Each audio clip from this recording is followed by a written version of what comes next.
Hello, Mark. I'm Betty Jian freshman major in English.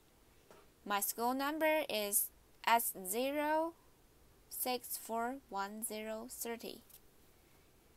The topic is How Adaptive Clothing Empowers People with Disabilities by Mindy Scheier. I love fashion. I actually go to bed every night thinking about what I'm going to wear the next day. Clothing transforms me, defines me, gives me confidence. You may not feel the same way about fashion, but I bet you have a favorite t-shirt or a pair of jeans that transform you. Makes you feel good, makes you feel confident, makes you feel like you. When I was younger, I wanted to be Bestie Johnson. I thought we were kinder, crazy hair spirits together. I did not go to fashion design. I worked in the industry for years and I love it. I married. I had 3 kids, but life can be heartbreakingly ironic. My middle child, Oliver, was born with a rare form of muscular dystrophy, or MD. MD affects his muscle strength, his pulmonary system, distorts his body, and makes everyday life more challenging than most. From the time he could walk, which wasn't until about 2.5, he had to wear leg braces for stability. Because he wasn't growing appropriately, he had to wear a feeding tube that was placed on his face. He endured stares, and so do I. But my husband, Greg, and I told him that no matter what, he was just like everybody else. But everyday tasks for Oliver that we all take for granted were incredibly challenging. That simple act of dressing yourself, the very thing that I adore, was nightmare for him. His form of MD does not affect his mind. His brain is an A+, which means he's acutely aware of his shortcomings.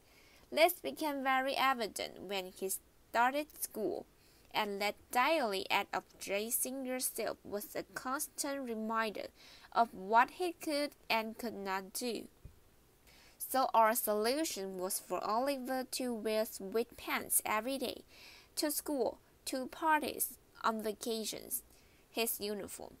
For special occasions, he would wear proper pants, but many times, because he couldn't manage the button and zipper, I would have to take him to the men's room, which was incredibly embarrassing for him and the other men that were in there. But then I said, "Oh, please, there's nothing I haven't seen before." Laughter.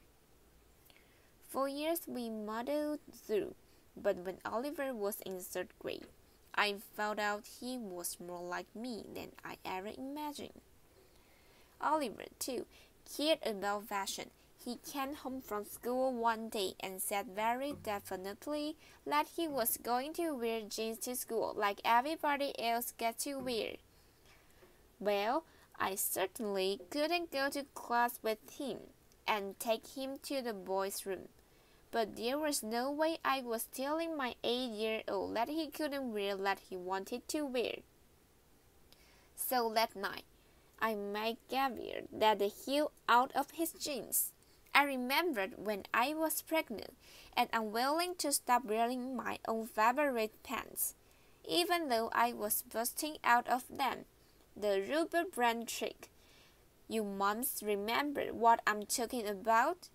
The rubber band through the buttonhole, around the button and back. Instant stretch. So I removed the zipper, so he could pull it up and down on his own. I cut up the side seam of the button of his pants to accommodate for his leg braces. Applied Velcro. Hold your ears, everybody. Peel and stick, mind you, so that it would close around it. When I showed Oliver my arts and crafts project, He absolutely beamed. He went into school with his head held so high. Those jeans transformed him. He was able to get dressed on his own. He was able to go to the bathroom on his own. Those jeans gave him confidence. I didn't realize it at the time, but this was my first foray into the world of adaptive clothing. Adaptive clothing is defined as clothing designed for people with disabilities, the elderly, and anyone who struggles with dressing themselves. Adaptive clothing did exist, but it was missing that mainstream fashion component. It was very medicinal and very functional but not stylish, and that's a huge problem, because what you wear matters. Clothing can affect your mood, your health, and your self-esteem. Now, being a fashion lover, I've known this forever, but scientists actually have a name for it. It's called in-cloth connection. The co-occurrence of two factors, the symbolic meaning of clothing and physical experience of wearing the clothing, both of which have a direct correlation to how you feel about yourself. There's actually a professor in the UK by the name of Karen J. Pine. She wrote a book called Mind What You Wear, The Psychological of Fashion.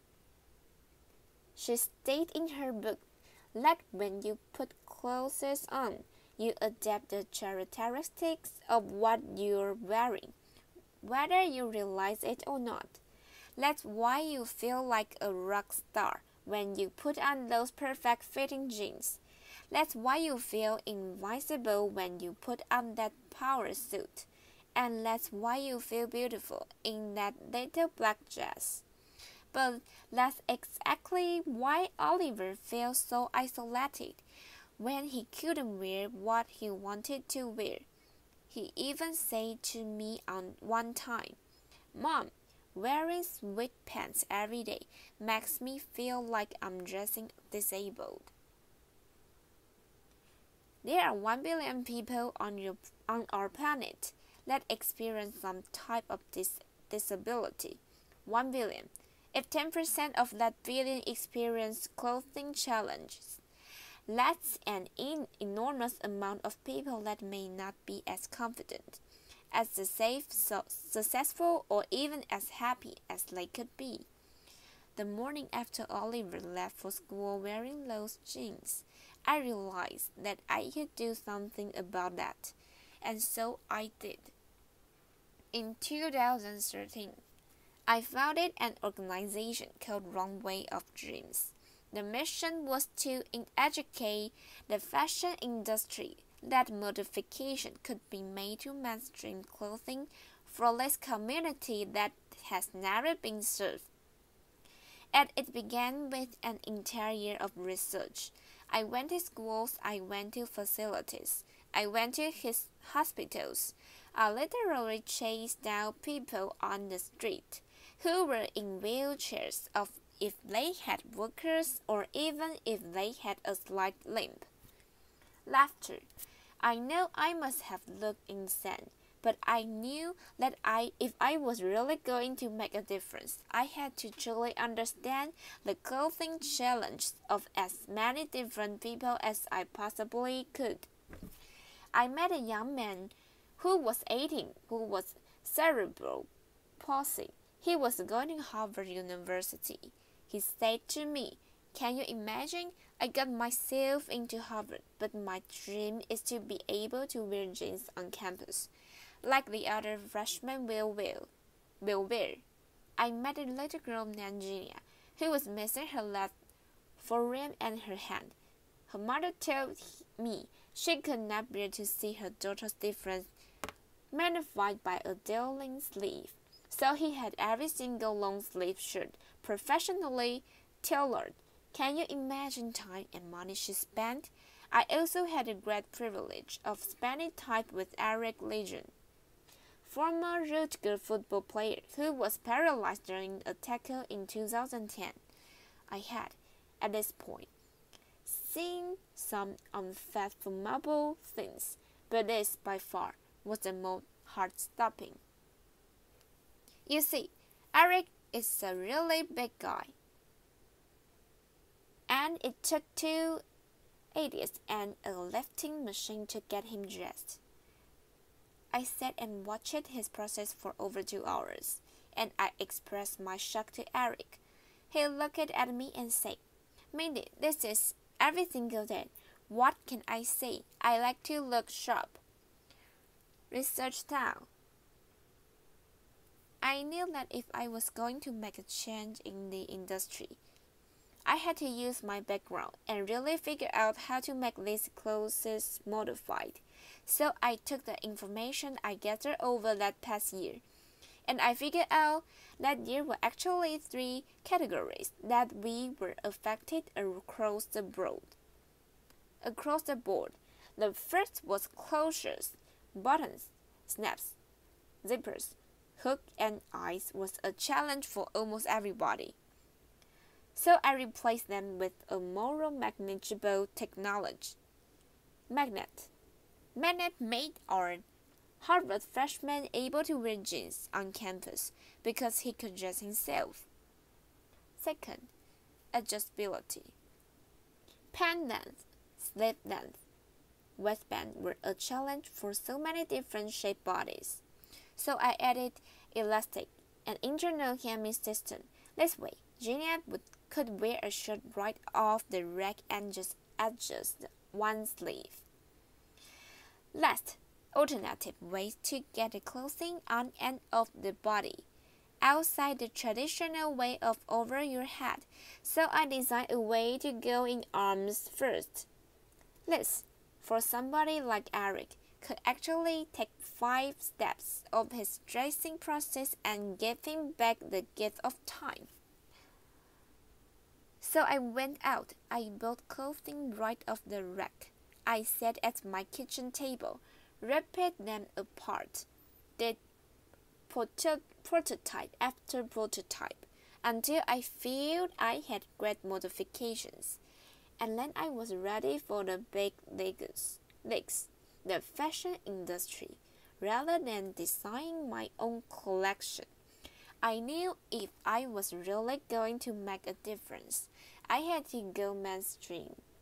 I believed that I just needed to educate the industry of the enormity of this population and the fact that these were consumers that simply weren't being considered. And I'm thrilled to say that the industry heard me, Runway of Dreams, collaborated with the most amazing, forward-thinking brand on our planet. Applause. We took my vision to market and made fashion history by launching the first mainstream adapted collection, and the rest is yet to come. Applause. So, applause. Fashion holds the key to a vital lifeline. Clothing can be transformative. Clothing equals confidence. So tomorrow, when you are starting your day and you're thinking about what you're going to wear, I hope you appreciate the process and think about how what you choose makes you feel. Today, Oliver is 13. He wears his adaptive khakis. His magic button-front shirt feels like the coolest kid around. My boy has total swagger. Laughter. As I mentioned, Oliver's disease is degenerative, which means his muscles are going to break down over time. This, by far, is the most devastating part for me. I have to sit on the sidelines and watch my boy deteriorate, and there's nothing I can do about it. So I am looking up from the things that I cannot control to the things that I can, because I have no option. And so I'm looking up, and I'm asking the fashion industry to look up. And now I'm asking all of you to look up too. Thank you. Applause. Bye bye, Mark.